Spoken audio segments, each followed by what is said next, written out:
Hi friends, ఇవాళ మా ఇంటికి ఒక కొత్త వ్యక్తి అయితే వచ్చారు. ఆ వ్యక్తిని మీకు పరిచయం చేస్తున్నాను. అమ్మ వాళ్ళు బర్రెని కొన్నారు. ఇది సూలూరుపేటలో కొన్నాం అనమాట. అక్కడి నుంచి ఆటోలో తీసుకొచ్చారు.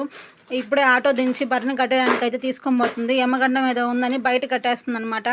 ఇక్కడ బర్రెని కట్టేసింది. తర్వాత ఇది దూడ అనమాట. నిన్నే ఈనింది. దూడని మేము ఈరోజు తోలుకొచ్చుకున్నాము. ఇంకా యమగండం 9 దాకానే, 9 తర్వాత యమగండం పోయిన తర్వాత ఇక్కడ రోకలు వేసి బర్రెని అయితే దాటిచ్చి రోకలు ఈ దొడ్లో అయితే కట్టేస్తుంది అనమాట. తర్వాత నాకు వచ్చేసి బెల్లం పట్టమని చెప్తుంది. ఎందుకంటే మన ఇంటికి కొత్తగా వచ్చింది కదా, కొత్త వ్యక్తి కదా, కొత్తగా వచ్చింది కదా, తీపి పెట్టి ఆహ్వానిస్తున్నాం అనమాట. ఇంకా కడుగు నీళ్ళు అయితే ఉంటే కడుగు నీళ్ళ కోసం అయితే దూకుతూ ఉంది. తర్వాత నేనైతే బెల్లం పెడుతున్నాను. బెల్లం పెట్టిన తర్వాత కడుగు నీళ్ళకి ఇప్పుదామని నేనైతే బెల్లం పెడుతున్నాను అనమాట.